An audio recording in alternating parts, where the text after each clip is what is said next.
दोस्तों, we have a very special guest today, Dr. Arpan Patra. Welcome to our GT Log podcast, अर्पण. मेरे साथ में मेरे co-host, co-podcaster संदीप नारंग जी भी हैं.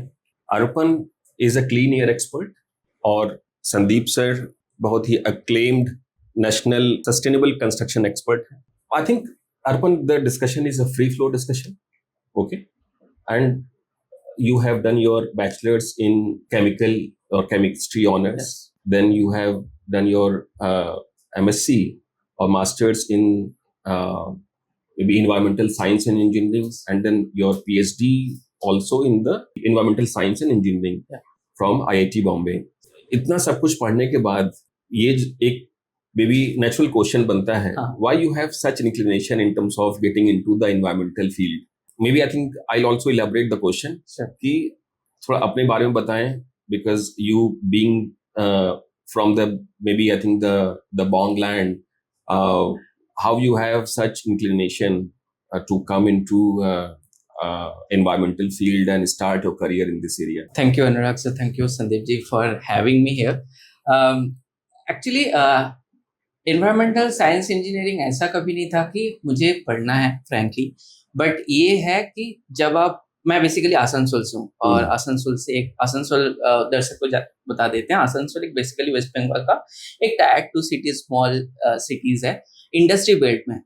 तो बचपन में हम लोग जब भी एयर पोल्यूशन के बारे में कुछ बात करते थे, या फिर बचपन में हम लोग जब भी सिटीज का मान लो हम लोग अगर ड्रॉ भी करते थे, तो वो चिमनी से ब्लैक धुआं हम लोग का बाय डिफॉल्ट दिमाग में आ ही जाता था. That's how we defined or that's how we have been kind of trained to define a city.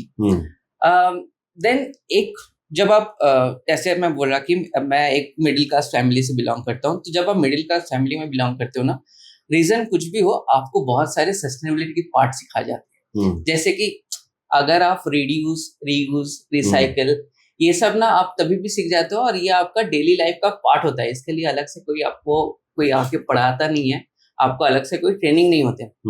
जैसे कि फॉर रीजन इलेक्ट्रिसिटी बिल बढ़ जाएगी, उसलिए जब भी आप घर से निकल रहे हो आपको स्विच ऑफ करके जाना है, राइट?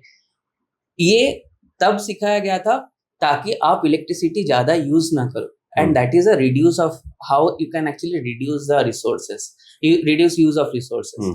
देन रीयूज में भी जैसे कि हम लोग जो सिंक का पानी है उसको गार्डनिंग में, या फिर जो ग्रे वाटर हम लोग बोलते हैं उसको गार्डनिंग वगैरह में यूज करते थे. That is a reuse. मेरा मम्मी का एक बहुत छोटा सा किचन गार्डन था, वहाँ पे हम लोग बचपन में वो कंपोस्टिंग करते थे. मैं और पापा संडे के दिन में वहाँ पे जाके जो फूड वेस्ट वगैरह बन जाता था उसको कंपोस्टिंग में यूज करते थे. तो दिस वे अभी भी मैं एक्चुअली अभी जो दिल्ली में घर पे रहता हूँ, वहाँ पे भी मैं एक छोटा सा गार्डन एक्चुअली बनाया हूँ और उसमें भी ये सब करते हैं. तो this is how you are being trained. This is how your whole mindset is being involved throughout the journey, throughout basically हम लोग जब बचपन से ये ट्रेनिंग चल रहा है. मतलब ऐसा नहीं है कि मुझे एनवायरमेंटल इंजीनियरिंग पढ़ के इसका समझ आया कि मुझे ऐसे रिड्यूस, रीयूज या फिर रिसाइकल या फिर सस्टेनेबिलिटी लेना है. देन उसके बाद मैंने बैचलर्स किया, जैसे कि आप बोले कोलकाता के बहुत अच्छे एक यूनिवर्सिटी से. But my main idea was, जैसे कि most of the middle class family में होता है कि हम लोग को आइदर डॉक्टर या इंजीनियर बनना है. तो मेरा भी ऐसा था. पीयर प्रेशर नहीं था, मतलब फैमिली प्रेशर नहीं था, mostly it was peer pressure kind of thing कि सारे दोस्त कर रहे हैं तो फिर मुझे भी आइदर इंजीनियर बनना है या डॉक्टर बनना है, क्योंकि मार्क्स अच्छे आ रहे थे तो लोगों के एक्सपेक्टेशन थे कि तो ये इंजीनियर डॉक्टर ही बनेगा. सो मैंने इंजीनियरिंग का एग्जाम भी दिया, डॉक्टर मेडिकल का एग्जाम भी दिया. मेडिकल में मेरा डेंटल क्लियर हो गया था, बीडीएस क्लियर हो गया था for a state government medical college. But मुझे था कि एक बार और ट्राई करते हैं एमबीबीएस करने के लिए, फिर से मेडिकल में बैठना, अगर हो सके तो बैठेंगे. देन उसके बाद मैंने पैरेलली केमिस्ट्री में बैचलर्स के लिए एग्जाम भी दिया, तो वो भी मेरा सिलेक्शन हो गया. केमिस्ट्री मेरा फेवरेट सब्जेक्ट था, chemistry math both are my favourite subject. तो जब वो होने लगा, देन मुझे वो केमिस्ट्री पढ़ना अच्छा लगा. देन मैं पूरा वो डॉक्टर वाला जो मेरा प्लान था उसको साइड बैक पास करके मैं फिर केमिस्ट्री में पूरा अपना अच्छा से पढ़ाई किया. फिर आईआईटी में मेरा एडमिशन हो गया, वहाँ पे एनवायरमेंटल साइंस इंजीनियरिंग में मैंने पहले मास्टर्स किया, फिर पीएचडी किया. देन पीएचडी करते करते देन एक बार मैंने अभी काउंसलर एनर्जी एनवायरनमेंट CEW जहाँ पे मैं जॉब करता हूँ, वहाँ पे बेसिकली उनका जो CEO है डॉक्टर अरुणाभा घोष, उनका एक टेड टॉक मैंने सुना 80-80-80 और वो सुनने के बाद मैं इतना मोटिवेटेड, इतना इम्प्रेस्ड और मतलब इतना फैसिनेटेड हो गया मतलब डॉक्टर अरुणाभा घोष के बारे में कि I followed in every social media platform that is possible.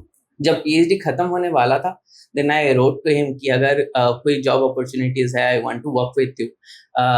Then interview happened and I joined CW as a consultant first, then I right now I'm a program associate. So all the way, this is the whole journey that I have been my career journey, and as well as इसका बीच में वो तो environmental science engineering या फिर जो भी आप बोलो कि वो टेक्निकल वाले चीजें तो मेरा लाइफस्टाइल में पहले से था और वो ग्रो भी कर रहा था। तो that's how everything happened. Generally जो बंगाली होते हैं उनमें हाँ। इंटेलेक्चुअल शिप या जो डिलीजेंस है उसके साथ साथ क्रिएटिव स्किल्स बहुत ज्यादा होती हैं।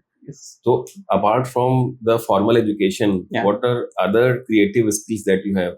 मैं आपको एग्जांपल देता हूँ। हमारे यहाँ स्टूडियो में पहले मिली मजूमदार बहुत ही वेल नोन सस्टेनेबिलिटी एक्सपर्ट हैं वो, और वो आई तो हम लोग उनको लगभग 20 सालों से जानते हैं, and we have been knowing her like a professional.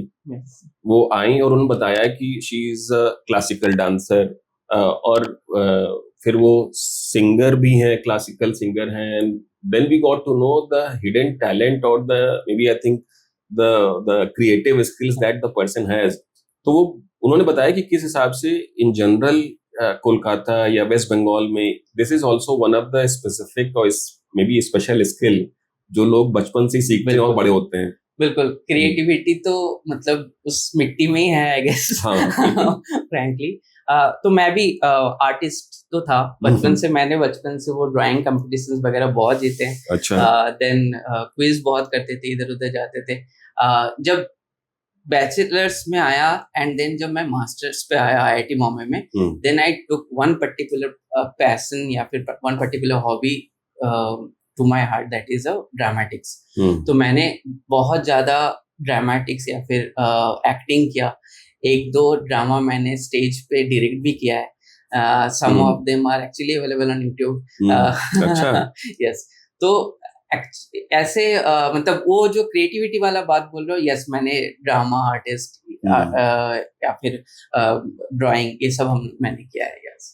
Knowing about अर्पण, मैं एंड अर्पण हम दोनों कुछ प्रोजेक्ट्स पे इकट्ठे काम भी कर रहे हैं, and I know him for last couple of years, but it is wonderful to know the more about you.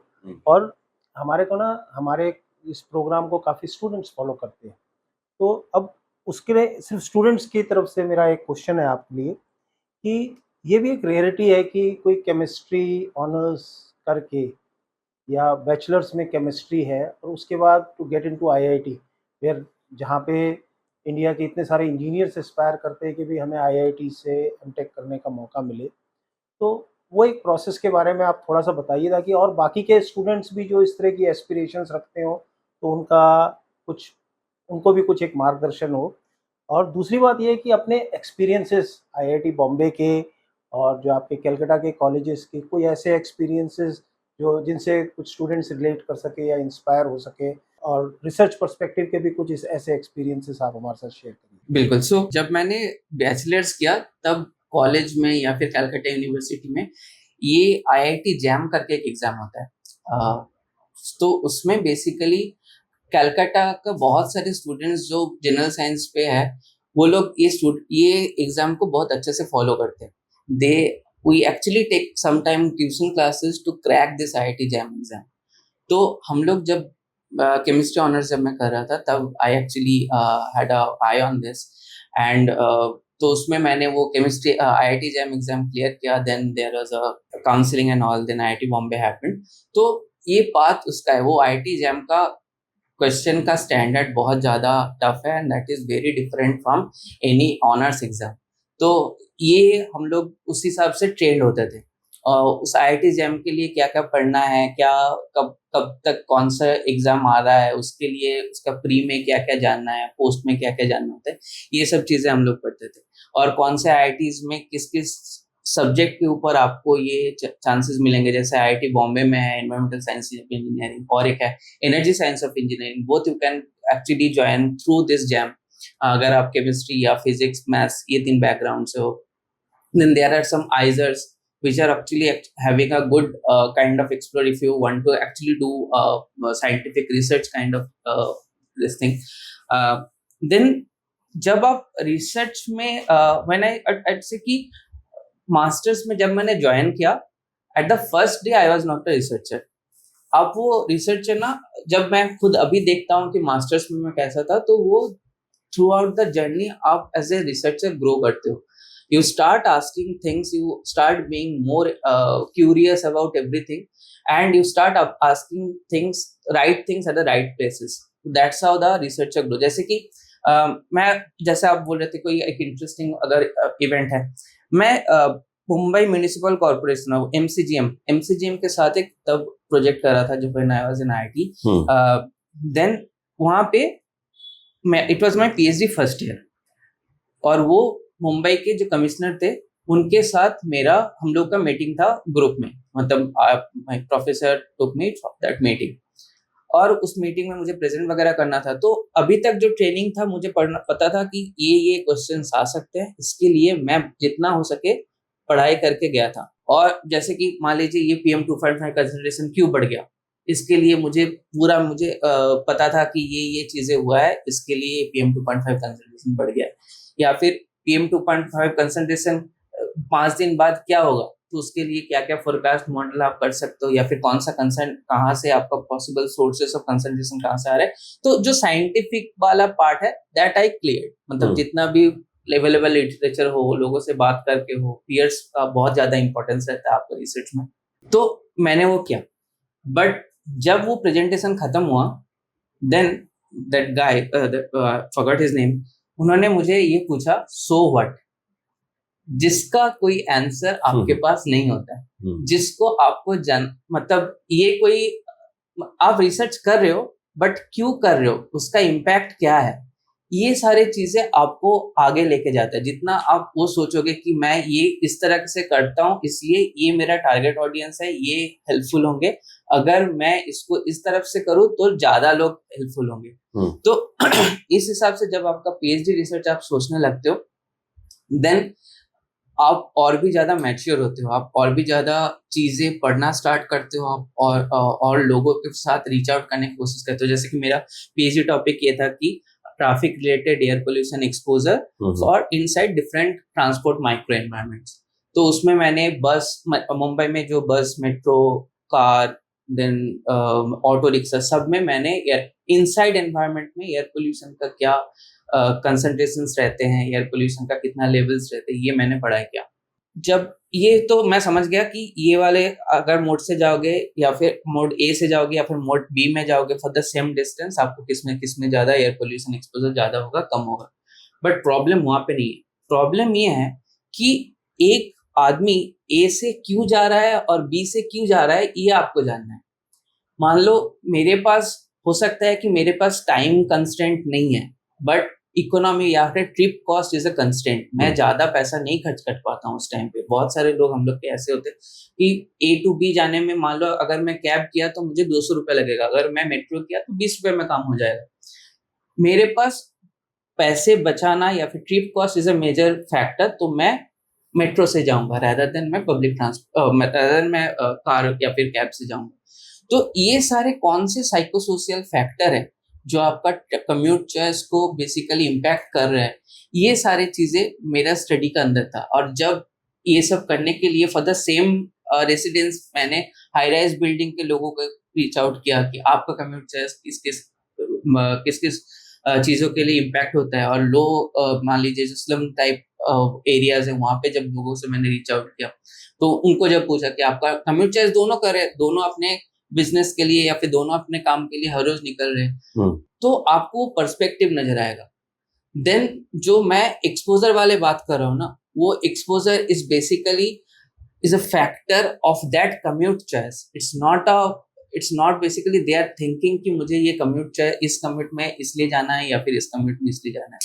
तो ये सारे चीज या फिर ये सारे पर्सपेक्टिव जब आप ज्यादा लोगों से मिलोगे, जब आप ज्यादा लोगों से बात करोगे, मुझे लगता है हम लोग को वो पर्सपेक्टिव आता है। एंड ये मुझे एज ए रिसर्चर बहुत ज्यादा ग्रो किया। Right now I am in policy research.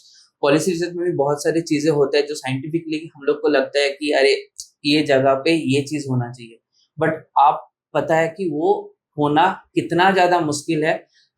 Government आपको सब्सिडी नहीं दे सकता है, दे सकता है गवर्नमेंट के नजरिए से वो एज ए प्रॉब्लम दिख सकता है, नहीं दिख सकता है।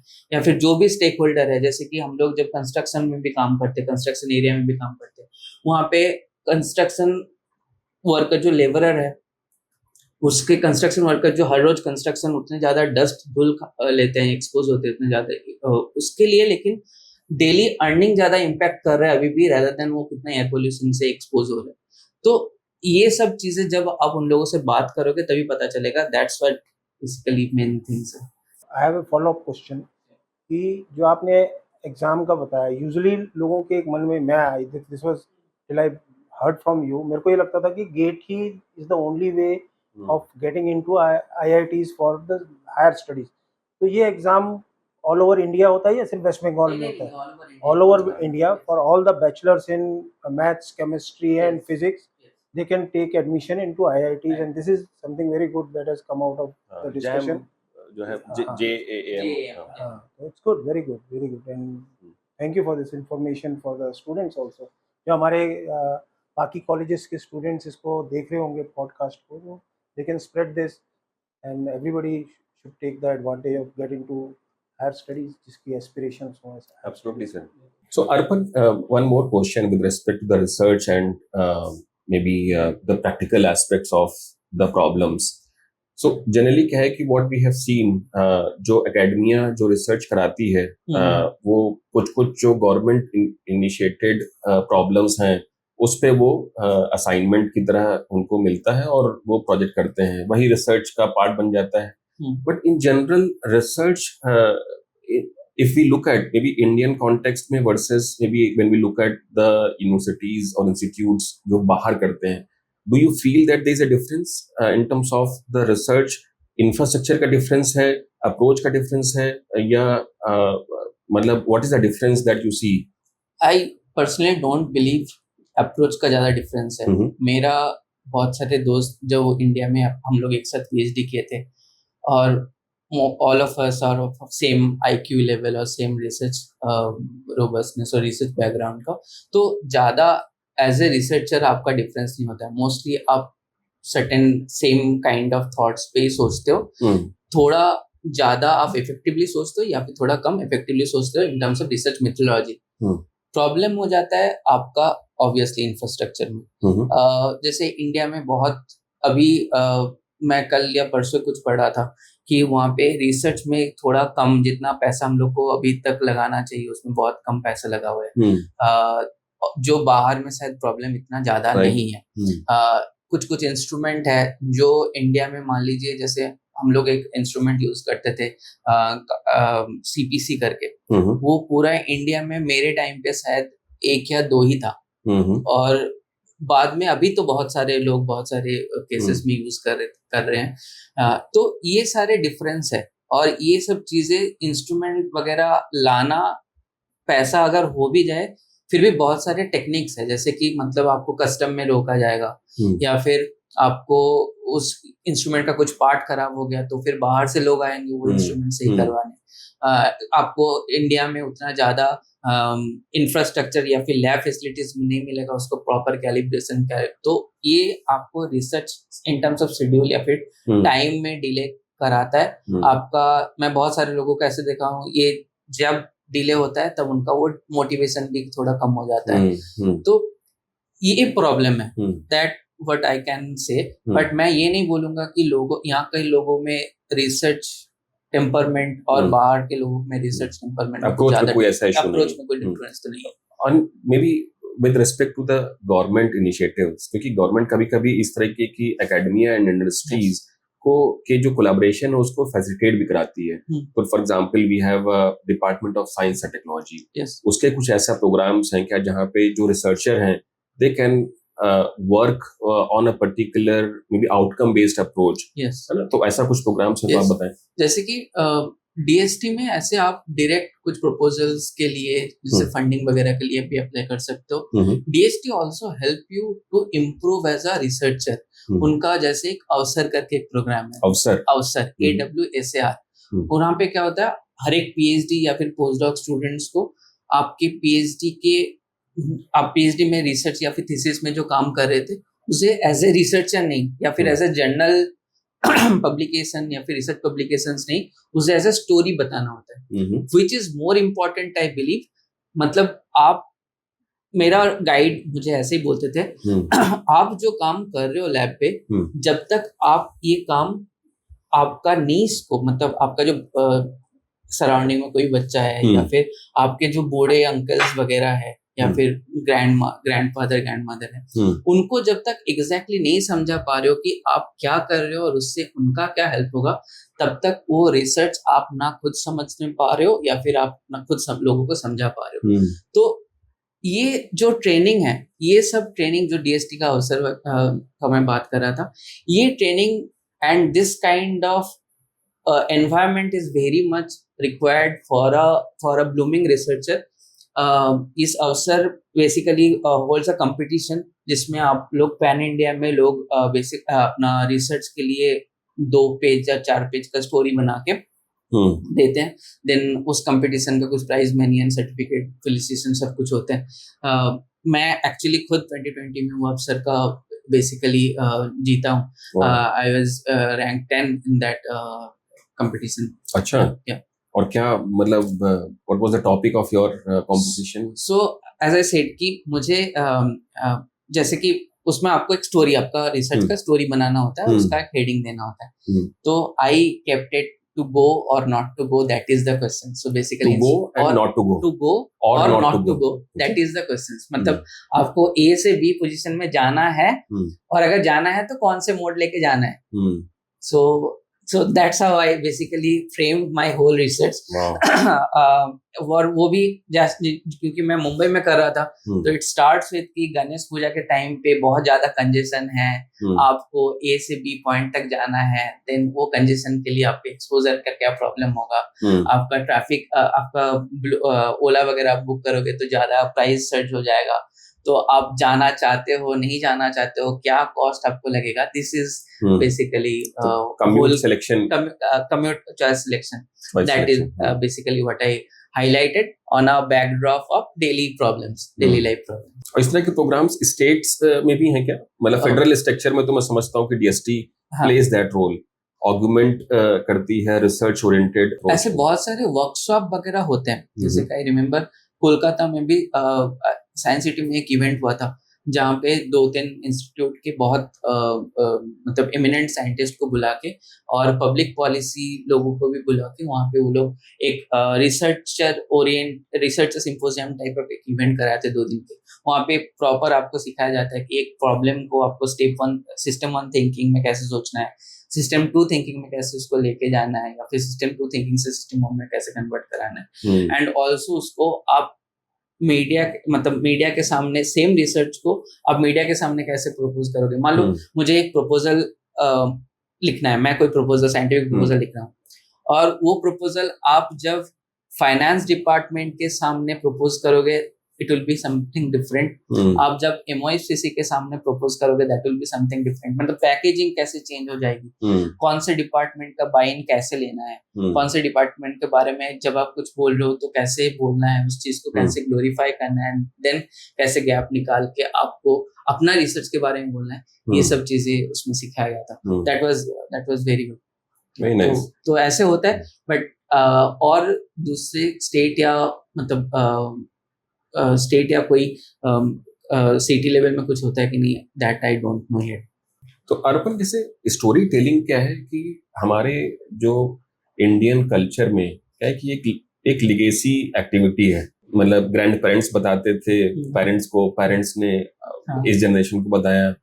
अब वो स्टोरी टेलिंग जो है वो थोड़ी सी मिसिंग कल्चर भी होता जा रहा है. जैसे नाउ यू मेंशन कि अवसर talks about the story telling as a maybe main frame activity. यहाँ पे एक जो कंपोनेंट है, जैसे we all have been understanding this, कि जो मेजर इशू है वो अवेयरनेस का है. लोगों को नहीं समझ में आता है, और Yes. मतलब the moment you start using more terminologies, लोग उस तरीके की किसी भी कम्युनिकेशन को में भी अवॉइड करते हैं, Yes. है ना. The only communication that they grasp it more easy, वो शायद maybe I think media या स्टोरी टेलिंग या एंटरटेनमेंट इंडस्ट्री में हो. बिल्कुल. तो मतलब अगर वैसा है, और मुझे लगता है कि जो शायद हमें समझ में आ रहा है वो शायद गवर्नमेंट को समझ में आता है, सबको समझ में आता है, तो फिर why don't we have more movies और maybe web series on a particular topics like air pollution, क्योंकि इसको तो लोगों को ही इम्पैक्ट कर रही है. तो अगर इम्पैक्ट कर रही है और गवर्नमेंट समझ रही है, तो it is not a small impact, it is health hazard, जिसके लिए हम धीरे धीरे करके उसकी तरफ ही जा रहे हैं. हाँ. तो अगर मतलब ऐसा गवर्नमेंट को लग रहा है कि मूवीज या एंटरटेनमेंट इंडस्ट्री उसको इम्पैक्ट कर सकती है, तो वी शुड डू दिस. बिल्कुल. जैसे कि मैं बहुत सारे बंगाली लिटरेचर, बहुत स्टोरीज वगैरह पढ़ता हूँ. मैं हाँ. बहुत बंगाली ऑथर्स हमें क्वेश्चन इसलिए पूछा क्योंकि तुमने follow बताया भी कि तुमने ड्रामेटिक्स जो है हाँ, follow भी करता हूँ. फॉलो किया है. तो उसमें एक स्टोरी राइटर है जिसको मैं बहुत नजदीक से फॉलो करता हूँ, अमिताभ घोष. उन्होंने अभी बहुत सारे स्टोरी लिखे हैं. एक उनका बुक है द ग्रेट डिरेंजमेंट, जो एक क्लाइमेट चेंज के बैकड्रॉप में एक सोसाइटी का क्या क्या रूल्स चेंज हो जाते हैं उसमें ज्यादा फोकस किए. And it's basically how climate change not only impact climate, also impact the livelihood, also impact how we think, how we our perspective also. Right. जैसे कि मैं एक सिंपल सी स्टोरी बता सकता हूँ कि बचपन में मैं जिस जगह पे रहता था उसका सामने बहुत एक अच्छा, मतलब थोड़ा रिवर ही था. उसमें एक्चुअली आप मानसून के टाइम में, बारिश के टाइम पे बहुत ज्यादा भर जाती थी, तो हम लोग उस रोड भी नहीं दे पाते थे. मतलब वो पूरा ऊपर आ जाता था, ब्रिज के ऊपर पानी, और हम लोग उस रास्ते से जा नहीं सकते थे. अभी अगर आप उस जगह से जाओ तो वहां पे आपको पानी दिखेगा भी नहीं, लगेगा कोई एक फील्ड है. जैसे कि बचपन में ये बिल्कुल ही सामने मेरा एक घर के सामने एक पॉन्ड टाइप भी था. उसमें भी लोग खेलते हैं. लोगों को मतलब अभी जो कल 5 साल 6 साल में जो बच्चे हैं उनको पता भी नहीं चलेगा वो एक पॉन्ड हुआ करता था. तो these are the changes that's been happening. और इसको अगर ऐसे बहुत सारे मूवीज या फिर बहुत सारे डॉक्यूमेंट्रीज भी बन रहे हैं जिसमें ये सब इम्पैक्ट दिखाया जा रहा है, बट वो बेसिकली एकदम फ्रंट फेस में नहीं आने के कारण हो सकता है कि हम लोग उतना उसका रीच नहीं बढ़ रहा है. बट या there are some movies definitely. हाँ, बिल्कुल करना चाहिए. मुझे हमें बिल्कुल डॉक्यूमेंट्री नहीं बनानी चाहिए. बिल्कुल. क्योंकि मुझे तो डॉक्यूमेंट्रीज जो है वो हमेशा ही शेल्फ का पार्ट बन जाती है. है ना. We need to look at maybe I think main frame media, जहाँ पे लोग अगर शाहरुख खान इस तरीके के सब्जेक्ट को लेकर के कुछ बोले, maybe I think people will listen more. बिल्कुल. I was also reading one similar story last week in the newspaper. तो climate change या climate related जो हम how affects its life, तो स्टोरी था राजस्थान का. तो राजस्थान में एक पर्टिकुलर रीजन है जहाँ बारिश बिल्कुल नहीं होती. तो और वहाँ पे कुछ लोकली काम नहीं हो सकता था, तो लोगों को वहाँ से बाहर निकल के जाके काम करना पड़ा, जोधपुर जैसलमेर वाले रीजन से. और जब वो आज से 100 साल पहले लोग बाहर निकल गए, तो वो लोग जो बाहर निकले और पैन इंडिया जो उन्होंने काम किया, तो उसमें बड़े बड़े नाम हैं उसमें काम करने वालों के. तो अगर वहाँ बारिश नहीं होती थी और कुछ नहीं हो सकता था, तो वो उनके लिए अपॉर्चुनिटी बन गया फैमिलीज के लिए. हल्दीराम का परिवार वहाँ से है, और बाकी आर्सलर मित्तल साहब के परिवार वहाँ से हैं. कई परिवारों के नाम आ रहे थे जो उसी एरिया से, मारवाड़ी कम्युनिटी है, जिन्होंने पैन इंडिया जाके बहुत सारे बिजनेसेस किए. तो तो उनके लिए स्ट्रगल था, and which became an opportunity for them. See, this gets into your DNA कि अगर आपको एक जगह से अपॉर्चुनिटीज नहीं मिल रही तो आपकी दूसरी अपॉर्चुनिटीज स्ट्रांग होती है. ये ह्यूमन में भी होता है. Many a times you see a person who is blind will be singing very well or will be very good with the music, क्योंकि वो देख नहीं पा रहा, पर उसकी दूसरी सेंसिबिलिटीज और स्ट्रांग हो जाती हैं. तो जो ये क्लाइमेट रिलेटेड हम लोग कई बार, मतलब मैं इसको ये नहीं कह रहा कि हमें क्लाइमेट चेंज होने देना चाहिए और इस तरह लोगों को तंग करके उनको ऊपर उठाना है. I am not doctoring that, but there are opportunities. हम कई बार उस अपॉर्चुनिटीज को देखने. दिस इज हाउ आपने स्टोरीज बता रहे थे तो मेरे भी मन में वो स्टोरी आ रही थी कि and this is how they set that story in that context, जो हिंदुस्तान टाइम्स में ही आया था लास्ट वीक या लास्ट वीक। नहीं, अपॉर्चुनिटी तो है ही है। आई थिंक मतलब हमारे यहाँ पे इतना मे बी डाइवर्सिफाइड कल्चर है, लोकेशंस हैं, टूरिस्ट प्लेसेस हैं, and then maybe I think one of the things that in general people who coming from outside they criticise that कि मतलब पोल्यूशन बहुत है। यस, किसी भी जगह जाएं, लोकेशन आप सेकेंड टियर सिटीज जाएं या आप मे बी धर्मशाला जैसी लोकेशन जाएं जहाँ पे we consider it as a tourist place, वहां पर भी लोगों को लगता है पोल्यूशन बढ़ गया है।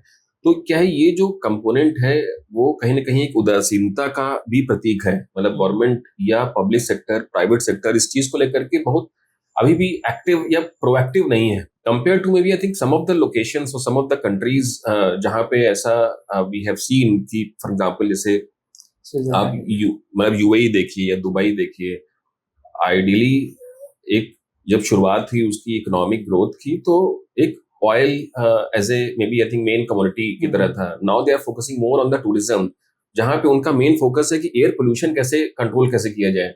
और वहां पे 250 मतलब अगर भी पहुंच जाता है पीपीएम तो भी जो है अपने आप में ही वो एक रेड अलर्ट या इमरजेंसी की तरह लोग ट्रीट करने लगते हैं। और हमारे यहाँ अगर 1000 भी पहुंच जाए तो भी लोगों को लगता है कि ठीक है कल तो सही हो जाएगा या बारिश हो जाने दो।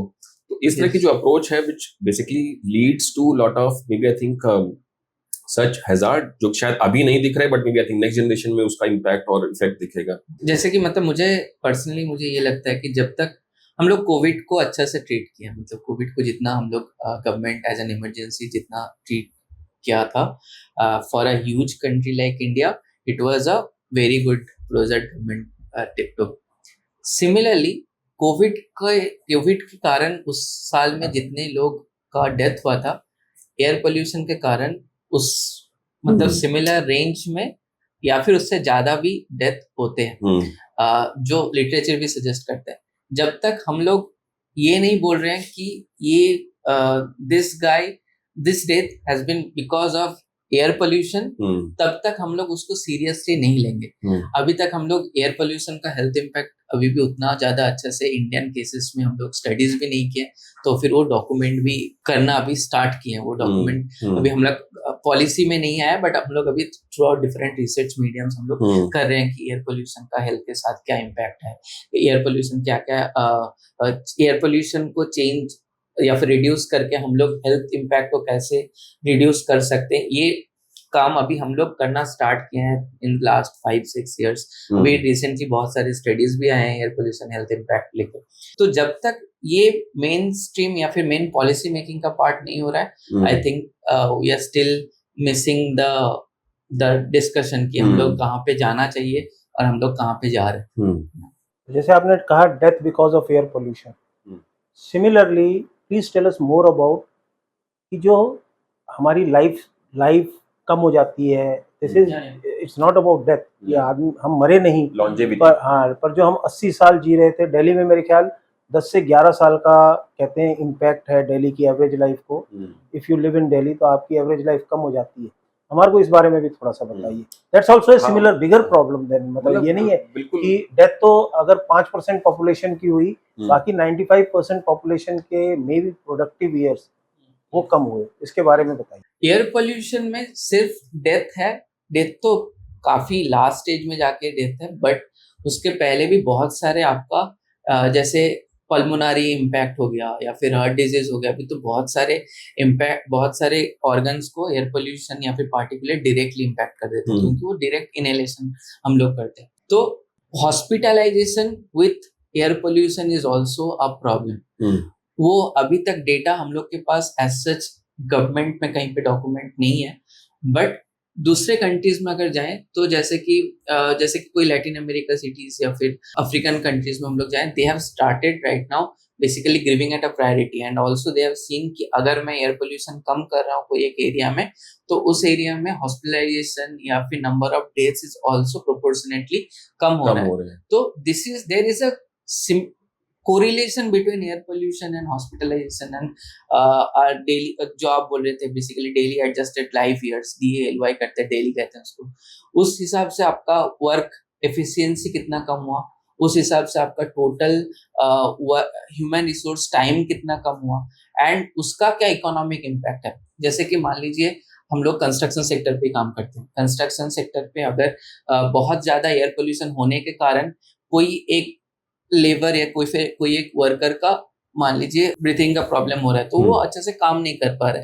दैट मीन्स वो आपको वर्क आवर जो आप उनके लिए एलोकेट किए थे वो वर्क आवर से वो घट रहा है। मतलब अगर उनको 100 आवर का काम करना था बट वो 100 आवर काम नहीं कर पा रहा है क्योंकि वो इल है, और वो इल इसलिए है क्योंकि वो जिस एनवायरनमेंट में काम कर रहा था उस एनवायरनमेंट काफी पोल्यूटेड है, तो इस हिसाब से प्रोडक्टिविटी जो है कम है, वो कम हो रही है। तो जब तक हम लोग ये सारे चीजें अपने एनालिसिस पे नहीं लाएंगे, कितना लाइफ ईयर कम हुआ, कितना प्रोडक्टिविटी कम हुआ, कितने लोग हॉस्पिटलाइज्ड हुए due to increase in air pollution, जब तक ये सब डॉक्यूमेंट नहीं होगा तब तक हम लोग उस जगह पे जा ही नहीं सकते to make a informed decision, to make a evidence based policy. ये जब नहीं होगा और ये एविडेंस जब तक हम लोग रिकॉर्ड करना नहीं स्टार्ट करेंगे तब तक ये नहीं हो पाएगा। सो दैट्स और उसमें लगता है कि ऐसा भी होना चाहिए कि जैसे हम लोग सिगरेट में देखते हैं कि पैक पे लिखा होता है, और lot of studies also mention कि आप एक सिगरेट पियोगे तो आपका 1 साल कम हो जाएगा, या है ना, ऐसा बोलते हैं। तो मतलब हमें लगता है कि ये भी हमें होना चाहिए कि मतलब जैसे मेजर सिटीज जहाँ पे पोल्यूशन लेवल रिकॉर्ड तो हो ही रहा है, 1 साल का एवरेज डेटा निकाल लें, सेकंड टियर सिटी निकाल लें, थर्ड सिटी निकाल लें, तो लोगों का जो माइग्रेशन है वो भी कहीं ना कहीं उससे इम्पैक्ट हो सकता है। अभी अगर दिल्ली का पता चले कि आप अगर यहाँ 10 साल रुक रहे हैं तो हो सकता है कि आपका 5 साल जो है वो कम हो गए। तो मतलब लोग जो है जो फैसिनेशन टुवर्ड्स दिल्ली है वो फिर शायद अपने ही टाउन या उसमें रह करके शायद उनको ये मतलब कहीं ना कहीं उसके लिए वो इम्पैक्ट होना ही चाहिए। मैं नहीं हो सकता because people come to Delhi for health care, education and earning money, पैसा कमाने के लिए आते हैं। तो जब तक वो टियर 2 टियर 3 सिटीज में नहीं जाएगा तो ये रिवर्स माइग्रेशन जिसकी हम बात करते हैं उसका अकेला समाधान टियर 2 टियर 3 सिटीज और रूरल इंडिया को एम्पावर करना पड़ेगा। 70% of India is there in the sir वो एक्चुअली क्या कि सब चीज इंटरलिंक है। ज्यादातर लोग अगर दिल्ली ही आ जाएंगे तो फिर जो सेकंड टियर सिटीज में जो लोग हैं वो तो फिर वही लोग हैं जो मतलब उनके पेरेंट्स हैं या कुछ लोग हैं। ये बिलीव करता हूँ कि टायर 2 सिटीज जो रूरल इंडिया का डेवलपमेंट, डायरेक्ट डेवलपमेंट तो हो रहा है, मतलब डायरेक्ट डेवलपमेंट हम लोग ट्राई कर रहे हैं, और थ्रू ये पैसिव इम्पैक्ट भी आप करें। जैसे कि जो लोग जॉब अपॉर्चुनिटीज या फिर अर्निंग मनी के लिए दिल्ली आए, वो जब अपने जगह पे जाके उस मनी को थोड़ा खर्च करेंगे तो वहां पे ज्यादा आई गेस बिजनेस बढ़ेगा, and that things actually there are several cities और several pockets in different parts of India जहाँ पे ये हो रहा है। जैसे कि एक से होना चाहिए फॉर 140 करोड़ पॉपुलेशन, उस स्पीड से नहीं हो पा रहा। और मतलब इफ आई हैव टू अगर हम बात करें जो रूरल का जो जिस स्पीड से डेवलपमेंट होना चाहिए तो वो तो डायरेक्ट करना पड़ेगा। ऑल्सो ये एयर क्वालिटी मॉनिटरिंग या फिर एयर क्वालिटी डिस्कशन सिर्फ अर्बन फोकस नहीं होना है, उसको भी रूरल तक लेके जाना। CAQM स्टेशंस नहीं है, बड़े बड़े शहरों में एक स्टेशन है, और हम national clean air programme, this is beautiful programme जो गवर्नमेंट ऑफ इंडिया ने रोल किया है, पर अभी उसमें फंड्स की इन्फ्यूजन की जरूरत है और बेसिक डाटा क्रिएशन की जरूरत है। आई बिलीव इस बारे में भी हमें थोड़ा सा बताइए आप। हाँ, मतलब इट इज एविडेंट कि हम लोग को जितना number of air quality monitoring station होना चाहिए था उतना एयर क्वालिटी मॉनिटरिंग स्टेशन नहीं है, एंड रूरल में तो नहीं है। तो इसका मतलब ये नहीं कि रूरल एरियाज में एयर पोल्यूशन नहीं है। वहाँ पे अगर आप कोई रूरल एरिया जैसा आसनसोल में अगर आप और भी मतलब थोड़ा आसनसोल का आउटस्कर्ट्स में जाओगे तो देयर आर सम विलेजेस और उनके रोड अभी भी थोड़े कच्चे हैं, तो उसमें जब स्पीड से गाड़ी जाती है तो बहुत ज्यादा धूल उड़ता है, and that is air pollution. मतलब जो कंस्ट्रक्शन साइट पे हम लोग जितना धूल देखते हैं, सिमिलर काइंड ऑफ मतलब सिमिलर लेवल ऑफ। और उसमें सर इशू क्या है, एक आई जस्ट इंटरप्ट कि लोग क्या है, जो पहले जो विलेज के जो प्रीमाइस होती थी वो सड़क से थोड़ा दूर होती थी। अब क्या हो रहा है कि वो कम से कम जो नहीं शहर आ पा रहे हैं तो वो सड़क के पास तो आ ही रहे हैं, वहां से उठ करके अब सड़क के पास हो रहे हैं, और वो जो पोल्यूशन है because of the may be traffic, वो अब वो इनहेल कर रहे हैं, वहां पर भी ये हेल्थ इश्यूज बढ़ रहे हैं धीरे धीरे समीर करके। ऐप को हम देखते हैं क्योंकि because we are working in that space. तो समीर ऐप में मैंने देखा है अब जैसे जैसे विंटर मंथ्स आएंगे तो जो वेस्ट बंगाल और बिहार के उस वाले गेंजेटिक प्लेन में काफ़ी ज़्यादा सिटीज़ बहुत ज़बरदस्त जो वहाँ पे एयर क्वालिटी मॉनिटरिंग है, they show many of them are showing red even before Delhi. Delhi से पहले वहाँ पे आप देखेंगे तो रेड कलर के आपको सिटीज़ नज़र आनी शुरू हो जाएंगी। तो दिस इज़ वेरी ट्रू जो हम बात कर रहे हैं। भाई सर, बहुत सारे आपसे सेकंड टियर सिटीज, आप देहरादून चले जाइए, you will feel lot of problem, inhaling में इश्यूज हैं लोगों के। जहां पर भी सीएनजी नहीं है वहां पे तो इन जनरल बहुत सारे चैलेंजेस हैं। और बहुत सारे ऐसे सिटीज हैं या स्टेट्स हैं जहां पे अभी सीएनजी अभी तक नहीं पहुंची, इसका मतलब वो नहीं पहुंचेगी। अब तो खैर ईवी और उस तरह का जो नए टेक्नोलॉजीज आ गए हैं उस वो गवर्नमेंट प्रोक्योरमेंट मॉडल का पार्ट बनेंगे धीरे धीरे। But coming back to Delhi Arpan, जैसे हम लोग स्मॉग, अब वो क्या है कि एक आने वाला एक रिकरिंग एक्टिविटी है। हम लोग सब अगस्त में हैं और नवंबर में हम उस चीज को फिर से महसूस करेंगे, और सब लोग अपने आप को जो मेंटली इम्ब्रेस करने की कोशिश करने लगते हैं अक्टूबर से। तो ये एक रिकरिंग एक्टिविटी है, उसमें आई एम श्योर लाइक अब यहाँ पे ऐसी चीज है जहाँ पे ये भी कोई नहीं कह सकता कि रिसर्च नहीं की गई होगी, एक्टिविटीज नहीं की गई हैं, गवर्नमेंट ने डेटा नहीं है। मान के चल रहे हैं कि डेटा है और सब कुछ है, फिर भी इस तरह की एक्टिविटीज को कैसे मतलब हम लोग एक्सेप्ट कर रहे हैं साइकोलॉजिकली। देखिए एग्जैक्टली वो प्रॉब्लम हम लोग का साइकोलॉजिकली है, क्योंकि आपने क्वेश्चन भी ये बोला अभी वो प्रॉब्लम आने वाली है। प्रॉब्लम अभी दिखने वाली है, problem through out the year था। हम लोग को सिर्फ विंटर के टाइम पे एयर पोल्यूशन के बारे में हम लोग ज्यादा बात करते हैं, थ्रू आउट द ईयर हम लोग एयर पोल्यूशन के बारे में कुछ नहीं बोलेंगे। सिर्फ विंटर के टाइम पे हम लोग कुछ इमरजेंसी एक्शंस लगाएंगे, तो वो सस्टेन्ड नहीं हो पाएगा। जैसे कि वो सस्टेन करने के लिए आपको थ्रू आउट द ईयर आपका इंफ्रास्ट्रक्चर डेवलपमेंट होना चाहिए, आपका मतलब टुवर्ड्स क्लीनर प्रैक्टिसेस आपको लोगों को प्रमोट करना चाहिए, ताकि लोग सिर्फ विंटर के लिए air pollution as a problem नहीं सोचे।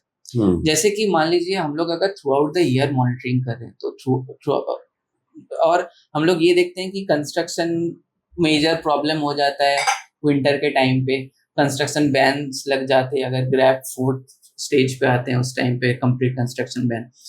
ये प्रॉब्लम ये नहीं कि कंस्ट्रक्शन सिर्फ उसी टाइम पे प्रॉब्लम कर रहा था in local air quality, throughout the year problem कर, और थ्रू आउट द ईयर हम लोग को उसको क्लीन कंस्ट्रक्शन प्रैक्टिस या फिर सस्टेनेबल कंस्ट्रक्शन प्रैक्टिसेस में लेके जाते हैं। सर एज अ एक्सपर्ट है इस पे तो हम लोग को through out the year air pollution के बारे में सोचना चाहिए। इवन जो हम लोग का हम लोग को जो ऑड इवन रूल लगा था, जब वो पहली बार लगा था उस टाइम पे जनवरी महीने में लोगों ने एक्चुअली दिखा था कि बीएस मतलब जब हम लोग ऑड इवन रूल लाए तो उसका इम्पैक्ट है। There are studies from university Chicago and also Harvard, दोनों मिलकर एक स्टडी किए थे, उन्होंने लिखा था कि 13% reduction in pollutant level. But IIT Roorkee ने सेम इम्पैक्ट एनालिसिस किया जब वो अप्रैल में लगा, and they did not find a significant reduction in air quality levels in Delhi due to because of the odd even rule.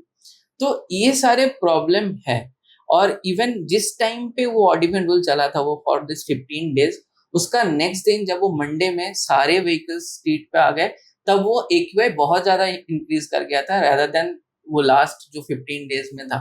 तो तब ऑड इवन रूल एक आपका इमरजेंसी प्लान था, ये इसलिए था कि ताकि जितना आपका एयर क्वालिटी प्रॉब्लम है उससे ज्यादा वर्स ना हो, ठीक है। बट वो जब हम लोग हटा दिए तब वो सेम प्रॉब्लम सेम सिचुएशन ही होल्ड किया। तो मुझे लगता है हम लोग को ये सब बारे में सोचना चाहिए, through out the year data integrate करके, डेटा जनरेट करके एविडेंस बेस्ड पॉलिसी एनालिसिस हम लोग को रखना चाहिए, तब जाके वो सस्टेनेबल होगा। कोई भी हम लोग स्टेप ले रहे हैं तो, और उस हिसाब से हम लोग बेसिकली इम्प्रूव कर पाएंगे पूरा सीन। जब हम ऑर्गेनाइज कंस्ट्रक्शन प्रैक्टिस की बात करते हैं, जब Afcons, Tata, L&T, they don't represent the entire country construction stage या status है ना, they represent only 2, 3 or 5% only। 95% construction में मतलब जहाँ पे कोई अवेयरनेस लेवल नहीं है, कोई नॉलेज नहीं है, नो मेजर और compliances by the state government या सेंट्रल गवर्नमेंट। सेंट्रल गवर्नमेंट की जनरली क्या बिल्डिंग्स बन रही हैं तो सेंट्रल गवर्नमेंट का जो स्कोप है वहां पे नहीं है, स्टेट गवर्नमेंट का ही, क्योंकि buildings is a state subject. उस तरीके की लोकेशंस में क्या हो सकता है, क्योंकि पोल्यूशन तो हर जगह है, कंस्ट्रक्शन हर जगह है, तो पोल्यूशन भी उसके कारण से होगा। तो वो 95% को कैसे कवर कर सकते हैं? Maybe I think just 2-3 pointers. एक तो उनका अवेयरनेस बढ़ाना ज़्यादा इम्पोर्टेंट है। जब तक उनको ये समझ में नहीं आ रहा है वो धूल से उनका हेल्थ का इम्पैक्ट हो रहा है, अगर आप उनका आइडियोलॉजी या फिर उनका थोड़ा दिमाग में हम लोग ये बात डाल दे कि भाई ये कंस्ट्रक्शन जो आप कर रहे हो बहुत सही है, बट इसमें जो जो आपको रूल दिया गया है, जो जो आपको सिखाया गया है, जो बहुत बड़े पोस्टर्स लगे होते हैं कंस्ट्रक्शन साइट पर। अभी तो क्लीन कंस्ट्रक्शन का थोड़ा मतलब वो अच्छा टुवर्ड्स हम लोग क्लीन कंस्ट्रक्शन प्रैक्टिसेस में जा रहे हैं। बहुत सारे कंपनीज अभी clean construction site model site भी दिखा रहे हैं। तो वो सब साइट पे जो एसओपीज डेवलप हुआ है, वो सब साइट पे जो ट्रेनिंग हुआ है, उसको हम लोग को और भी अच्छा से मतलब एक तो हो गया हम लोग बता दिए, मतलब जैसे बोलते हैं कि कैपेसिटी बिल्डिंग और बिल्डिंग कैपेसिटी, ठीक है, ये एक दो डिफरेंस है। कैपेसिटी बिल्डिंग तो हम लोग कर दिए, बट स्टिल उनका कैपेसिटी बिल्ड नहीं हो पाया। रिस्पॉन्सिबल कंस्ट्रक्शन की बात कर रहे थे तो उसपे मैं आपको एग्जांपल देता हूँ बहुत अच्छा। तो recently I was doing a workshop for on the air pollution and there were people from RWAs there, RWIL। तो RW was after the government कि हमारे वहाँ पे CND वेस्ट बहुत आप उठवाते नहीं हो हमारा CND waste. I asked the questions to the residents. मैंने रेजिडेंट से पूछा कि you have a power of denial to not giving work or payment to the contractor who is working at your place and dumping that CND waste within the premises। मैं कहा आप उस power को कैसे use कर रहे हो? अब हमारे को जो आपने अवेयरनेस की बात करी रिस्पॉन्सिबल कंस्ट्रक्शन की, हमारे को कैपेसिटी बिल्डिंग जब हमारा एंड यूजर ये समझेगा कि मेरी एयर क्वालिटी से मुझे ये नुकसान हो रहे हैं, हमें उस पावर ऑफ डिनायल को वहां तक लेके जाना है। जैसे स्वच्छ भारत अभियान में स्वच्छता का मैसेज एंड यूजर तक गया, उसने घरों में हर घर में वेस्ट का सेग्रीगेशन के ऊपर लोग लेके आए और सिटीज हुई। तो मैं तो ये पावर ऑफ डिनायल को मैं अपनी हर वर्कशॉप में ले जाके I keep on talking about. मुझसे कई म्यूनिसिपैलिटीज में और कई जगह ये सवाल होता है या मैं उनसे सवाल करता हूँ कि आप एंड यूजर को पावर ऑफ डिनायल पे जब तक नहीं लेके आओगे, जब तक एक आदमी, जैसे हमने बात की दिल्ली में मेरा 10 साल उम्र कम हो रही है एयर पोल्यूशन से, तो अगर मैं छोटी कंस्ट्रक्शन कर रहा हूँ और मेरी खिड़की पे हरा कपड़ा लगना चाहिए, कॉन्ट्रैक्टर नहीं लगा रहा, तो मैं भी इक्वली रिस्पॉन्सिबल, मुझे भी लेना पड़ेगा। भैया तो अगर मेरी साइट पे हरा कपड़ा नहीं लगाएगा, मेरे छोटा सा घर बन रहा है पर मेरे सामने अनकवर्ड स्टॉक पाइल पड़ा है, मेरा ही मटेरियल है, और मैं कॉन्ट्रैक्टर को अगर मैं नहीं कह पा रहा और उसकी पेमेंट नहीं रोक पा रहा, तो हम वो छोटे काम को नहीं करते। कांट एक्सपेक्ट गवर्नमेंट और अर्बन लोकल बॉडीज कि वो इतने सारे लोगों को एम्प्लॉय करे कि वो हर छोटी छोटी जगह पे, और ये बड़े लोगों को हम ट्रेन कर सकते हैं, पर ये मैसेजिंग कैसे जाए? तो ये RWA से जब हमने बात करी तो this is a very apt message and everybody was appreciative of this कि नहीं सर हमारे को अपने ऊपर भी लेना चाहिए। This is how responsible construction और responsible society which can give responsible environment. मेरे ख्याल से these are all linked.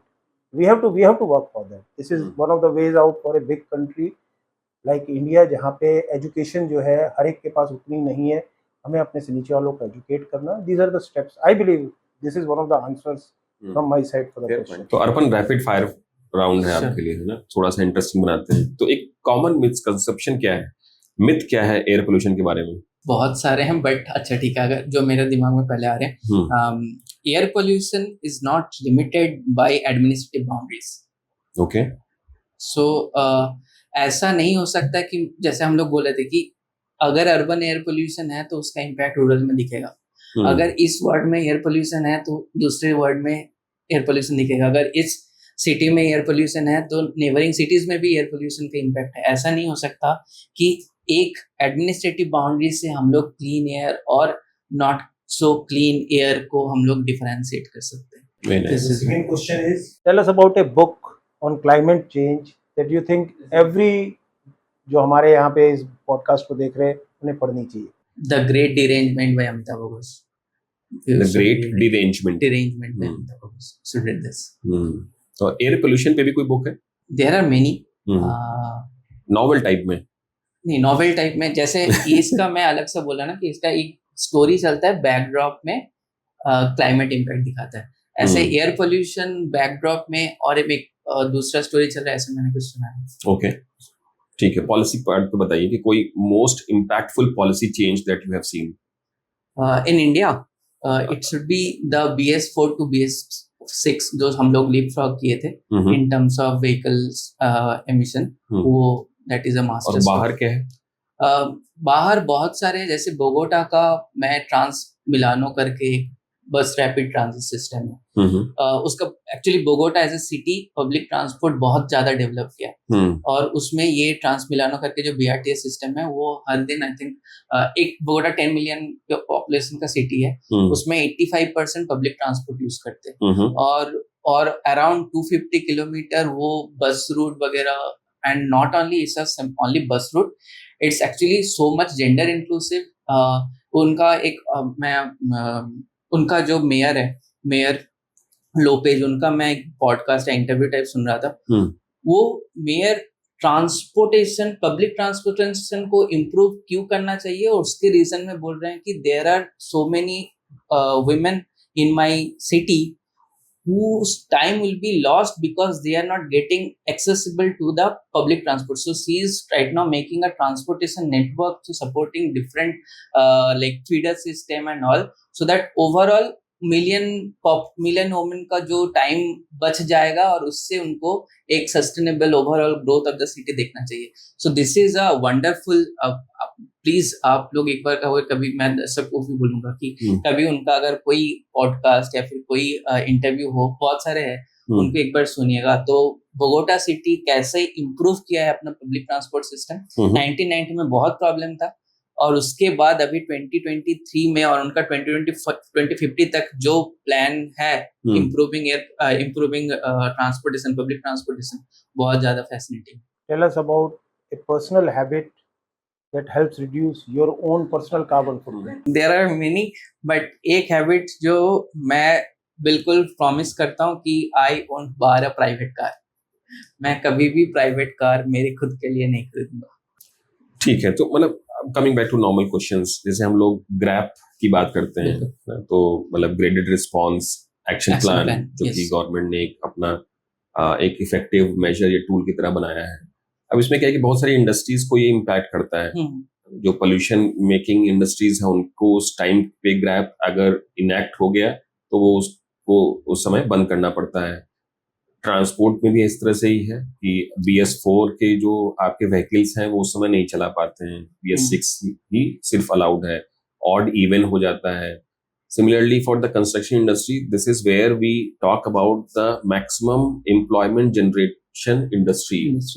वहां पे इम्पैक्ट नॉर्मल लोगों को बहुत सारा हो जाता है. उसका रीजन भी है कि ग्रैप जब इनैक्ट होता है तो वो पूरा का पूरा कंस्ट्रक्शन जो एरिया है या जो प्रोजेक्ट्स हैं उसमें उनको बंद करना पड़ता है काम. एटलीस्ट जो कंस्ट्रक्शन इवैक्यूएशन, वो जो एक्सकवेशन है या इस तरह का जो पार्ट है जिससे कि पोल्यूशन एमिट हो सकता है. हाउ डू द क्रेडाई और जो रिप्रेजेंट करती है डेवलपर इंडस्ट्री को, वो किस हिसाब से इस तरीके के रूल्स को या रेगुलेशंस को लेते हैं? What is their response in general?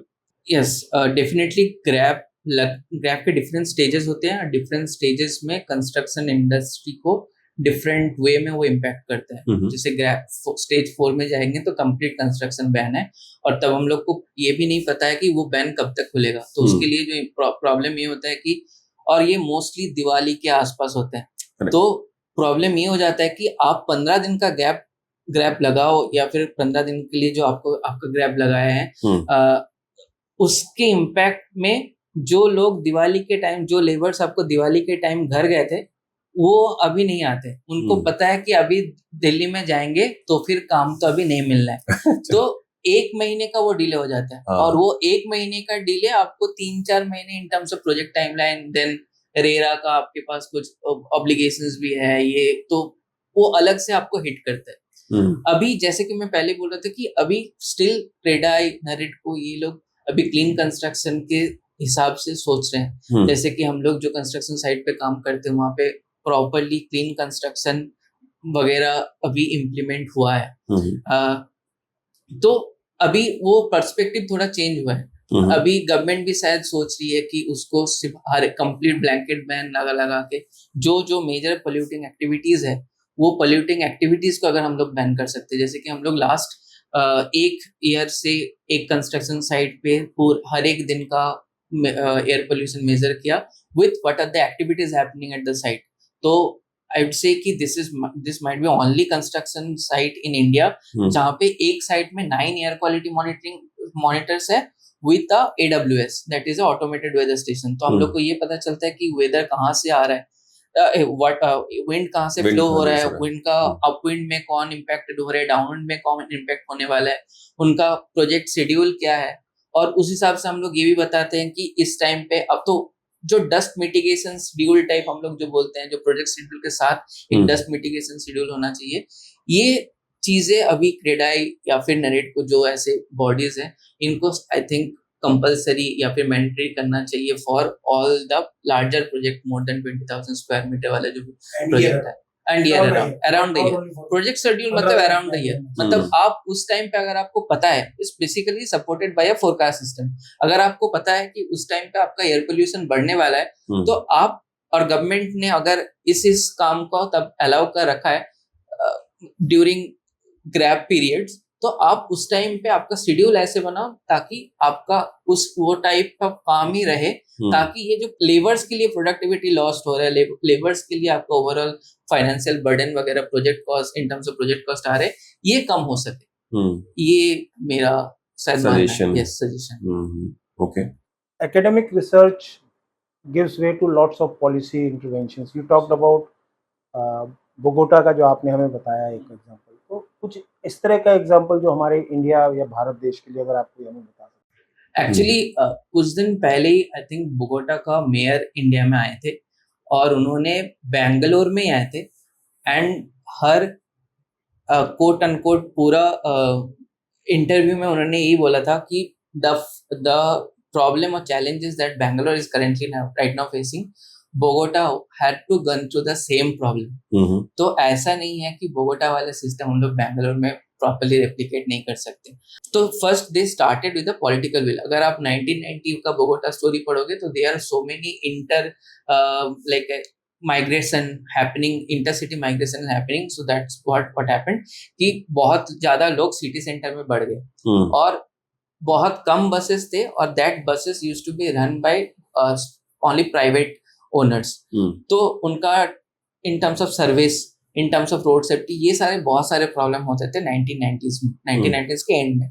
तो उस टाइम पे 2005-6 में उन्होंने क्या किया, वो ट्रांसमिलानो करके जो मैं प्रोजेक्ट बोल रहा हूँ, ये प्रोजेक्ट उन्होंने लाया जो अभी ऑलमोस्ट 350 किलोमीटर तक उनका आउटरीच, उनका नेटवर्क है in terms of road network, जहाँ पे आपको पब्लिक ट्रांसपोर्ट मिलता है। प्लस सीसी होलिया करके एक उनका एक इवेंट होता है, जैसे हम लोग दिवाली होली मनाते हैं ना, उन्होंने हर संडे कार फ्री कर रखा है। आप प्राइवेट कार यूज नहीं करोगे, आइदर आप, और वो जो आप जो बोल रहे थे पब्लिक पार्टिसिपेशन, उसमें पब्लिक पार्टिसिपेशन का इवेंट में आपको दिखेगा, उसमें लोग एक्चुअली खुद यूज नहीं करते हैं, शेयर्ड मोबिलिटी यूज करते हैं या फिर NMT यूज करते हैं। उन्होंने साइकिल ट्रैकिंग वगैरह रखा है। आई थिंक लास्ट एक वीडियो मैंने उनका इंटरव्यू मैंने उनका सुन रहा था, उसमें वो बता रहे थे कि I think overall 1500 cycle for ridership, sharing ridership उन्होंने ले रखा है गवर्नमेंट ने, और उसमें 300 ऐसे हैं साइकिल्स जो बेसिकली जो फिजिकली डिसेबल्ड पॉपुलेशंस है उनके लिए है। तो see they are thinking so far away कि वो लोग इंक्लूसिविटी का बात करें, not only gender inclusivity but inclusivity in all senses. कुछ साइकिल में उन्होंने ताकि आप पेट लेके घूम पाओ, ये सब के सिस्टम है। तो these are the things that they have actually done and they have a complete 2050 plan। हम लोग को भी, और it all started from data, it all started from how you basically integrate the data into the decision making। So ये चीज अगर जब हम लोग भी कर पाएंगे at a city level or at a or larger urban agglomeration level, तब जाके ये impactful मुझे लगता है इंडिया में बहुत भी सारे हो जाएगा। केसेस में अर्पन व्हाट वी हैव सीन कि इस तरह के केसेस जो एक्स्ट्राऑर्डिनरी हैं वो अवेलेबल हैं, मतलब आज के डिजिटल टाइम में तो सब कुछ अवेलेबल है और गवर्नमेंट को भी पता है, रिसर्चर को भी पता है, सिविल सोसाइटीज को भी पता है, सबको पता है कि हाँ ये मॉडल है, ऐसे ऐसे इसको कर सकते हैं।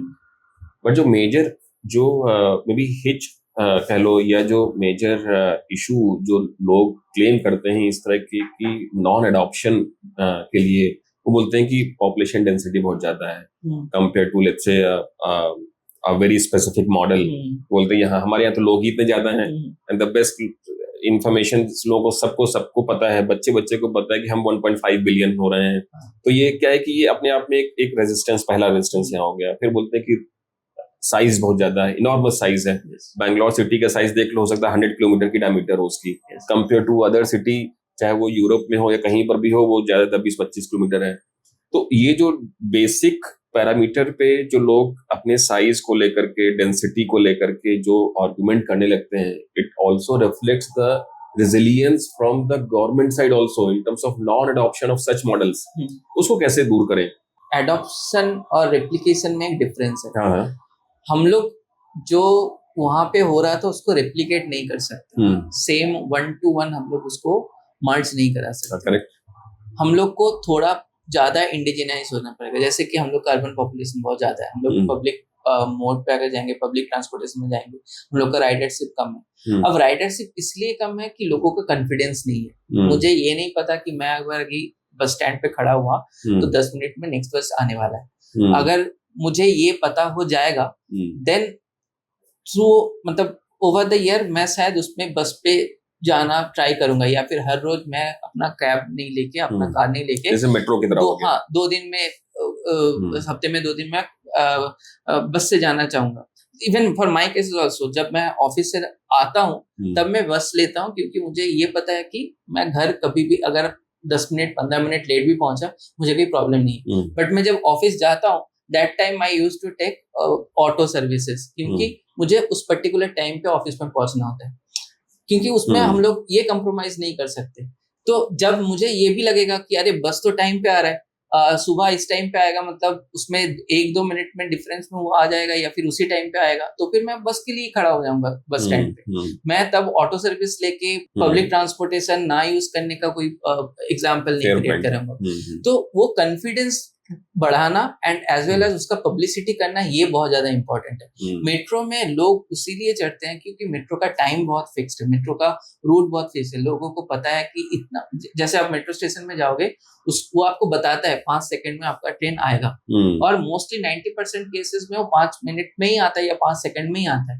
दैट मीन्स आपको वो कॉन्फिडेंस है कि मेट्रो लूंगा, मुझे टाइम कम लगेगा एंड मैं जितना समय में सोचा हूँ उस टाइम पे मैं पहुंच जाऊंगा। तो ये गवर्नमेंट की तरफ से ये एक एक्टिविटी है जो कि कॉन्फिडेंस बूस्टिंग या बिल्डिंग की प्रोसेस है, उनको करना होगा ताकि लोग पब्लिक ट्रांसपोर्ट को यूज करना ज्यादा शुरू करें। Recently we have seen that the car जो बाई का जो नंबर है in India that has gone way ahead percentage, मतलब पर ईयर के हिसाब से लास्ट ईयर जो नंबर ऑफ ग्रोथ है in terms of new car वो ह्यूज है। तो मतलब अब कुछ लोग इसको इस तरह से भी देखते हैं कि that people want to have maybe I think personalised aspirational value है, स्पेस चाहते हैं, सेफ्टी से भी लोग कोरिलेट करते हैं। ये जो भी पॉइंट है मतलब पब्लिक ट्रांसपोर्ट यूज ना करने का, जब तक वो गवर्नमेंट नहीं दिखा रहा है in terms of case study या फिर पायलट में वो नहीं शो कर रहा है, तब तक वो प्रॉब्लम होगा। जब मुझे कॉन्फिडेंस मिल जाएगा, जब लोगों को कॉन्फिडेंस मिल जाएगा कि हम लोग पब्लिक ट्रांसपोर्ट यूज करने से पब्लिक ट्रांसपोर्ट पे रिलाई कर सकते हैं, public transport is safe, public transport is timely, convenient, economic, सब कुछ सारे चीजें प्लस है, देन ऑटोमेटिकली लोग इन्वॉल्व। जैसे कि ये जो इवन जो बोगोटा का भी केस में बोल रहा था, उसमें अभी तक मेट्रो नहीं था, but there bus system is so punctual that people used to go or used to commute on the bus system also. Right now only they are having a metro facility right now, क्योंकि वो already public transport में जितना आपको saturate करना था, जितना use आपको करना था, उतना हम लोग कर चुके थे. इसलिए उन्होंने अभी एज अ मेट्रो एक मेट्रो लेन शायद अभी लाया है. और इंडिया में Surat and Indore they are successful BRTS models. Oh, It's not that we don't have Indian stories. yeah. We have We have a this. lot of Yeah. examples. बिल्कुल. Coming to maybe I think urban locations, urban जैसे city की बात करें, let's say Delhi, Mumbai, इस तरह की locations को अगर हमें आइडेंटिफाई करके बताना हो कि ये 5 स्टेप्स करने हैं गवर्नमेंट को to basically to emphasise on the air quality, कैसे इम्प्रूव करना है, तो मतलब ट्रांसपोर्ट है, कंस्ट्रक्शन है, पीपल बिहेवियर है. I will also tell you one example कि जनरली हम लोग एयर क्वालिटी एम्बिएंट लेवल की बात करते हैं क्योंकि वो पुअर है, बट हमारे यहाँ पे जो इंडोर्स हैं वो भी बहुत ज्यादा इम्पैक्टेड हैं. We have all leaky envelopes. Leaky envelope का मतलब है कि नॉट बिकॉज ऑफ द मतलब जो इशू है, but because we have the habit to have the openable windows, है ना. डोर खोल देते हैं, हवा अंदर आती है, तो क्या है कि उसका इम्पैक्ट क्या 24 घंटे लोगों को उसी तरीके के मतलब पार्टिकुलर मैटर्स को फेस करना पड़ता है, इनहेल करना पड़ता है.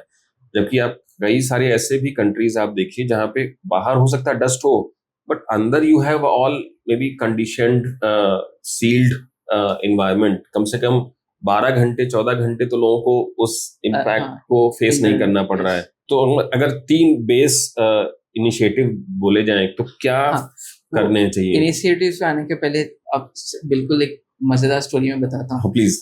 2 दिन पहले एक सेमिनार हुआ था, एक लो एमिशन जोन पे एक वेबिनार टाइप था, जिसके पहले उन्होंने पूछा ऑडियंस से कि अगर एयर क्लीन हो जाए तो फिर आप क्या क्या करोगे. उसमें बहुत सारे ऑप्शंस थे, ये करोगे. And maximum of the audience, most of the audience chose कि अगर एयर क्लीन हो जाए तो मैं अपना खिड़की खुला रखूंगा. सो मतलब it's very spontaneous answer. Yes.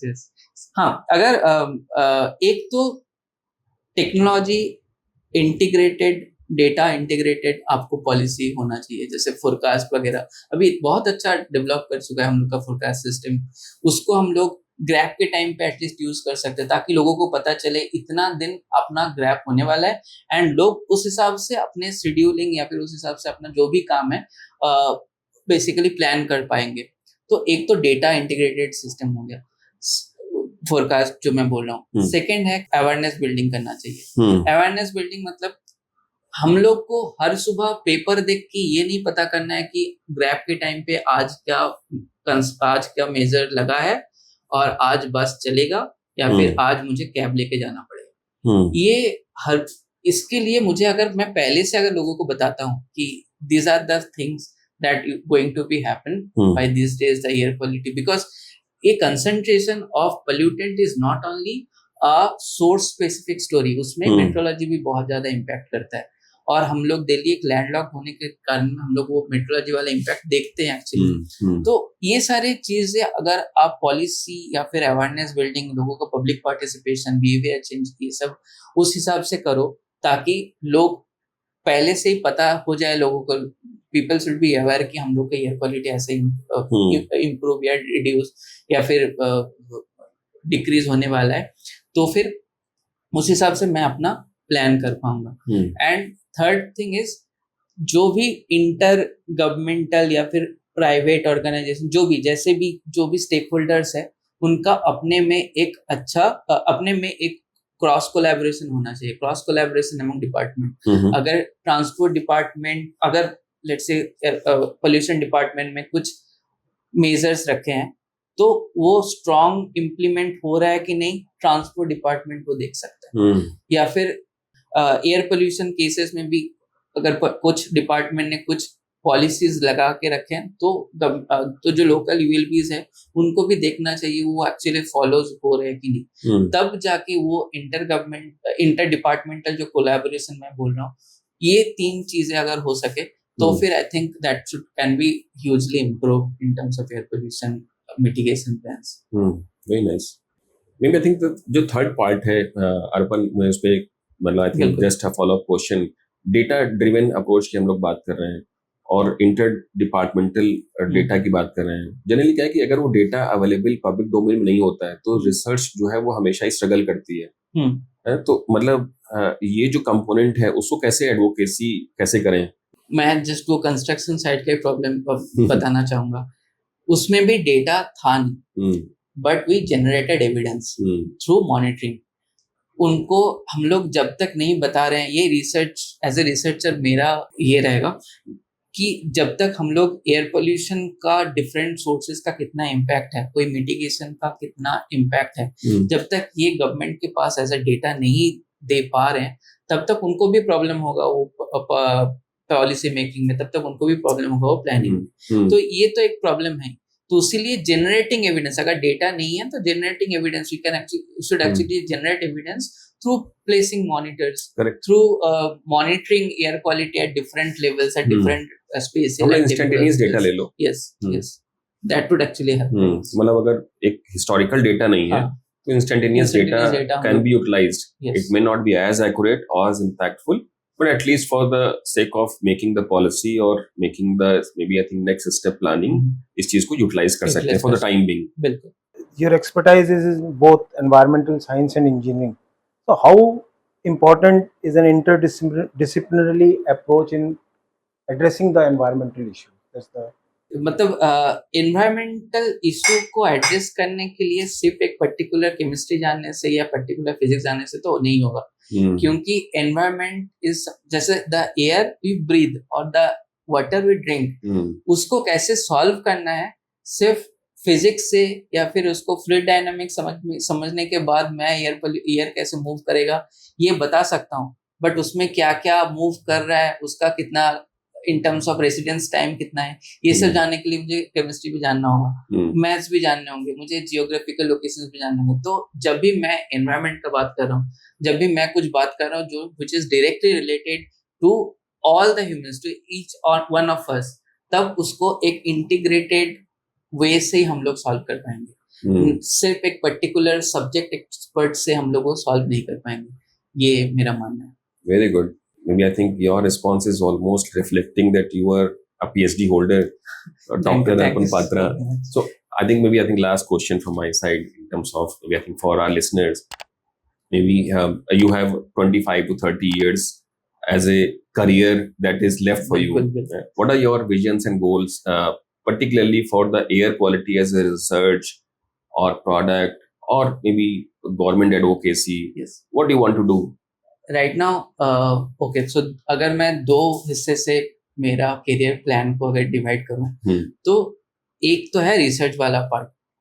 अभी बहुत ज्यादा इमर्जिंग टॉपिक्स आ रहे हैं एयर पोल्यूशन में भी, जैसे short lived climate pollutant, SLCP, black carbon, brown carbon, ये सब चीजें की बातें हो रही। मैं उसमें अभी तक एक्टिवली कुछ रिसर्च नहीं किया हूँ। ब्लैक कार्बन, ब्राउन कार्बन मैंने मेजर किया था मेरे PhD के टाइम पे, बट उसको मैंने एज ए पॉलिसी मेकिंग या फिर पॉलिसी रिसर्च में आने के बाद उसके बारे में ज्यादा मैंने रिसर्च नहीं किया है। मुझे उस डायरेक्शन में कुछ रिसर्च करना है। मुझे जैसे कि अभी बहुत सारे मीथेन की बात हो रहे हैं, ओजोन के बात हो रहे हैं, ग्राउंड लेवल ओजोन की बात हो रही है, उनका हेल्थ इम्पैक्ट दिखा जा रहा है। तो ये चीज एज अ रिसर्चर मुझे करना है। And in terms of government policy making या फिर गवर्नमेंट एडवोकेसी में जो आप बोल रहे हो, आई थिंक डिसीजन मेकिंग के बाद जो आता है वो है आपका कैपेसिटी बिल्डिंग। और कैपेसिटी बिल्डिंग में अभी इंडिया में एक पर्टिकुलरली कोई एक बेस या फिर कोई मीडियम ऐसा नहीं बनाया कि इसी हिसाब से अगर हम लोग ज्यादा लोगों को रीच आउट करें। जैसे कि मुझे लगता है कि एयर पोल्यूशन अगर एक ऐसा प्रॉब्लम है तो स्कूल लेवल से हम लोग सिखा सकते हैं ना लोगों को कि एयर पोल्यूशन ऐसे प्रॉब्लम होता है। तो वो चीजें जब तक हम लोग क्लास 4-5 के स्टूडेंट का करिकुलम में हम लोग नहीं डाल रहे हैं, तब तक हम लोग स्टिल वो रिसर्चर या फिर वो मोड पे ही है। अभी तक जनरल, जैसे मैंने बोला कि बच्चों को और बूढ़े को जब तक मैं मेरा रिसर्च नहीं बता पाऊंगा तब तक मैं वो रिसर्च को टच भी नहीं किया हूँ। ठीक है, तो वो कैपेसिटी बिल्ड, वो तो फिर वो कैसे नॉलेज शेयरिंग करना है और एयर पोल्यूशन को आई वुड सी कि जब मैं 25-30 ईयर्स जब मैं थोड़ा बहुत ज्यादा एक्सपीरियंस हो जाऊंगा, आई वुड लाइक टू सी कि air pollution is a part of Indian curriculum system. Thank you so much, Arpan, for being the great guest today thank with you us. so much for hosting me. Thank you, Sandeep sir, for Thank being you, the very proactive co-host and co-podcaster. Thank you so much, both of you, for sharing your knowledge and experiences with us. Thank you so much. Thank you.